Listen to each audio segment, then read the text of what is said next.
Shipments from China have stopped arriving. These are the 13 items already disappearing from Walmart shelves. Every one of them, something you use daily. Subscribe. Number 6 is the one that will hit every American household hardest, and nobody is talking about it. Item 1, ibuprofen, acetaminophen, and common OTC pain medications. The United States gets nearly all of its supply of common over-the-counter pain medications from China. That is not a supply chain opinion. It is documented fact from published pharmaceutical research and confirmed by Apollo chief economist Torsten Slok. Ibuprofen, acetaminophen, the medication sitting in every American medicine cabinet right now. The active pharmaceutical ingredients that make them are predominantly sourced from Chinese manufacturers. On April 2nd, 2026, 12 days ago, President Trump signed a proclamation imposing 100% tariffs on pharmaceutical products. The medications on Walmart shelves today were produced before that proclamation.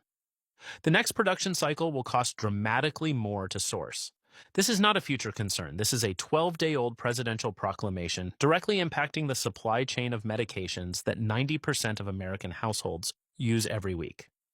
Item 2. Generic antibiotics. Around 80% of active pharmaceutical ingredients used in U.S. manufactured drugs comes from overseas, predominantly China and India, documented in a February 2026 peer-reviewed study from Johns Hopkins Bloomberg School of Public Health published in Health Affairs Scholar. Antibiotics including amoxicillin and doxycycline have already been on the FDA active shortage list. Tariff-driven cost increases on Chinese AP make the economics of producing low-margin generic antibiotics increasingly non-viable for manufacturers. A 90-day supply of any antibiotic you take regularly is the preparation this supply chain data points to directly.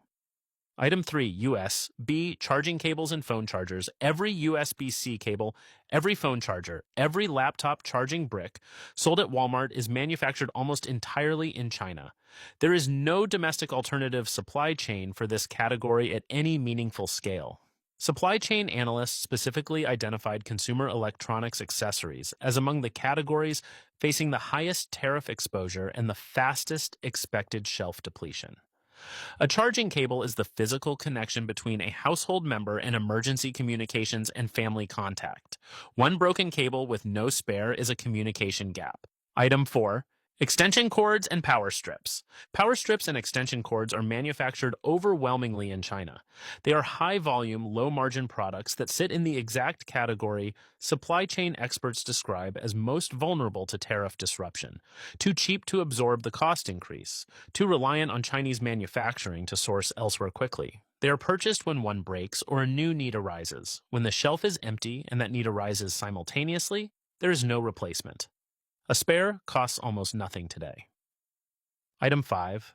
Socks, underwear, and clothing basics. China accounts for 37% of all U.S. apparel imports and 58% of U.S. footwear imports, documented by the American Apparel and Footwear Association.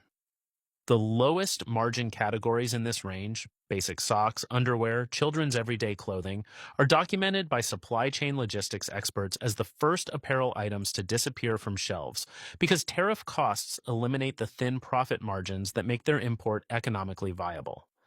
Basic socks and underwear are items nobody stockpiles and everybody needs continuously, with essentially no domestic manufacturing alternative at current price points. Item 6. Toothbrushes. This is the item that nobody in the prepping community is talking about. Toothbrushes sold in the United States are manufactured almost entirely in China. Not the bristles, the entire toothbrush. There is no meaningful domestic toothbrush manufacturing industry. A toothbrush is not a survival luxury. It is the barrier between a functional mouth and dental infection, which in an extended supply disruption scenario is a medical emergency without access to dental care. A household that owns a 6-month supply of toothbrushes, purchased for almost nothing right now, has closed a hygiene and health gap that most preppers have never considered. The household that does not own spares will find an empty shelf where toothbrushes used to be. 6 items. All of them things you use today, every single one dependent on Chinese manufacturing. Every single one already affected by shipment slowdowns that the Port of Los Angeles executive director described publicly as a precipitous drop in